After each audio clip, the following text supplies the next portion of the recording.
최근 배달음식 시장이 커지면서 이른바 홈코노미는 1년여 만에 2배 가까이 증가했습니다. 하지만 가해 차량의 영상인데요. 시속 60도로고요. 여기에서 갑자기 아이고 제한속도 60입니다. 자, 달리고 있는데요. 저 앞에 유턴한 차 하나 나왔지요. 자, 쭉 가고 있는데 바로 이때 아이고 핸들 틀어보지만은 결국은 넘어지고 말았습니다. 배달음식의 경우 오토바이뿐만 아니라 최근엔 전동 킥보드 등이 이용되면서 사고도 최근 2년 새 5배나 늘었습니다. 배달앱 시장이 급성장하면서 사고도 늘은 건데요. 이와 관련된 해결책 없는 걸까요? 경제실험실에서 알아봤습니다. 안녕하십니까, 우영준. 김동우입니다. 혹시 김 기자는 배달 음식 자주 시켜 드세요? 네, 저는 자주 시켜 먹는 편이에요. 요새 집에서 밥 잘 안 하거든요. 그렇죠. 저도 자주 이용하는 편인데 배달 주문 건수만 놓고 보면은 엄청 많이 늘었더라고요. 지난해에는 2,300만 건 정도 됐는데 올해는 3,600만 건으로 56%, 그러니까 배 이상 급증했습니다. 엄청 많이 늘어났네요. 그런데 저는 차량 운전하다 보면 배달하시는 분들이 좀 위험천만한 모습 그렇죠. 볼 때가 굉장히 많아요. 맞아요. 아무래도 워낙 빠르게 다니시다 보니까. 그래서 사고율을 좀 살펴봤더니요. 올해 서울시 교통사고 건수는 전년 동기 대비 1.5% 감소했어요. 그런데 오토바이 교통사고는 같은 기간 11.9% 증가한 것으로 나타났습니다. 특히 지난해 오토바이 사고 사망자 196명 중 56명이 배달업 종사자였습니다. 요일별로는 배달 수요가 몰리는 주말에 사망자가 많이 증가한 것으로 조사됐습니다. 그런 거는 확실히 이제 주말에 시켜 드시는 분들이 많다는 얘기인데, 저는 더 위험하다고 느끼는 게 요즘 공유 경제가 트렌드잖아요. 그렇죠. 그러면서 전동 킥보드 타고 배달하시는 분들 길에서 종종 볼 수 있는데, 저는 개인적으로 이게 사실 더 위험해 보이더라고요. 네, 지금 시간이 오후 4시가 거의 다 돼가는데요. 네. 강남역 12번 출구에 와봤는데, 입구부터 이렇게 전동 킥보드가 이렇게 그쵸. 줄 서 있네요. 일단 아침에 한 번 다 타시고 중간에 업무 보시는 분들이 타시면서 길거리에 방치돼 있는 것들을 저는 굉장히 많이 봤어요. 그렇죠. 이게 다른 서울에 살더라도 다른 구에 살면 잘 모르더라고요. 이게 지금 강남 같은 경우에는 지금 전동 킥보드 격전지라고 할 정도로 한 10개 이상 업체들이 지금 알록달록하게 있거든요. 노란색, 보라색, 초록색, 라임색 다 이렇게 있는데 지금 요새 사회 문제가 되고 있습니다. 지금. 그렇죠. 여기 치우시는 분들도 네. 사실 이게 지금- 지금 뭔가 짐처럼 된 거예요. 지금 낙엽을 쓰셔야 되는데 전동 킥보드가 막고 있다 보니까 그러니까 이게 지나다니다가 보면은 저희가 쭉 한 바퀴 돌아봤지만 가운데 그냥 방치해 두고 다니까 운전하시는 분들도 이거를 치우고 가셔야 되고, 또 아까 저쪽 그 골목 사이에서는 입구에다가 세워놓으니까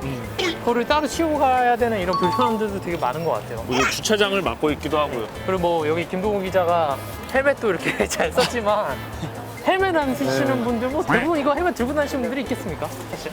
촬영하면서 몇 분 봤는데 헬멧 쓰신 분이 한 분도 없었어요. 그러니까요. 물론 근데 저 같아도 헬멧 잘 안 쓰고 다닐 것 같아요. 이거 그러면 헬멧을 집에서 갖고 나와야 된다는 소린데 그럼 공유 킥보드를 왜 어떻게 탈 수 있겠습니까? 그렇죠. 저는 진짜 위험하다라고 느꼈던 게, 특히 밤에 강남역에서 이제 신논현 쪽에 술집이 많잖아요. 네. 술 취해서 저거 타고 돌아다니시는 분들 되게 많이 봤어요.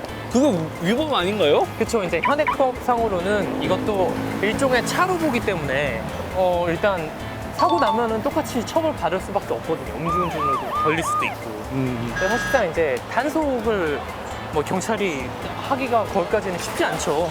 그것도 비용인데 그런 문제점이 있는 것 같아요. 요새 이 전동 킥보드 때문에 사고율도 많이 높아지고 있는데 시민들은 어떻게 생각하시는지 한번 직접 여쭤보면 좋을 것 같아요. 알겠습니다. 제가 한번 타봤는데 차도에서 하는 것도 위험하더라고요. 왜냐면 진짜 보호 장비 없이 그냥 위로 올라가서 가는 거면 그냥 차에 부딪히는 거랑 똑같잖아요.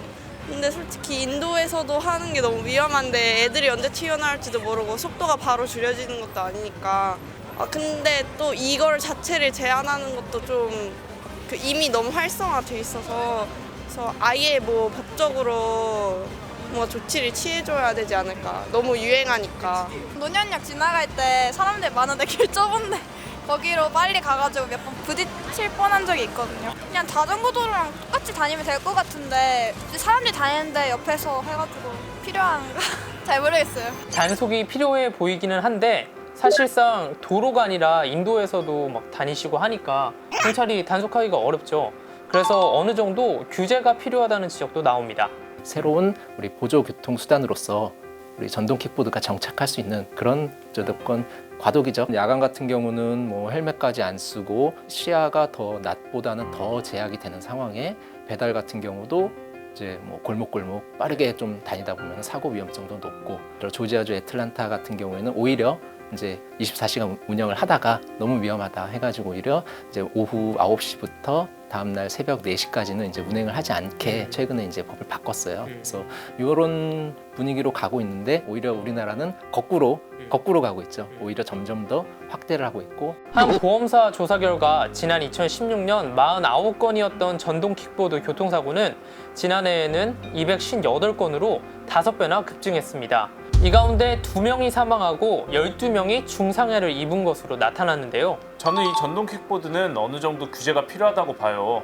최근 공유해주는 전동 킥보드 업체들이 생겨나면서 길바닥에 막 쓰러져 있는 킥보드도 많고, 그렇죠. 헬멧 안 쓰고 타시는 분들이 대다수였고, 입구를 막고 있다든지 아니면 차가 나가야 되는데 못 빠져나가게 주차장 출구에다가 막는다든지 이런 경우가 굉장히 많더라고요. 그렇죠. 뭐 술자리가 많아지는 연말이 다가오면서 제가 생각했을 때 특히 강남하고 그 논현동 그 술집 지역들이 많이 몰려 있는 데에서는 택시 잡기 굉장히 힘들잖아요. 네, 그래서 음주 상태에서 전동 킥보드를 모는 운전자들이 좀 늘어날 거라고 개인적으로 생각을 합니다. 강남 일대에만 10곳이 넘는 전동 킥보드 대여업체가 있습니다. 사실상 이 공유 킥보드는 24시간 내내 제공되기 때문에 음주운행 절대 해서는 안 되고요. 인파도 많은 곳에서는 안전에 대한 각별한 주의가 필요해 보입니다. 지금까지 경제실험실이었습니다.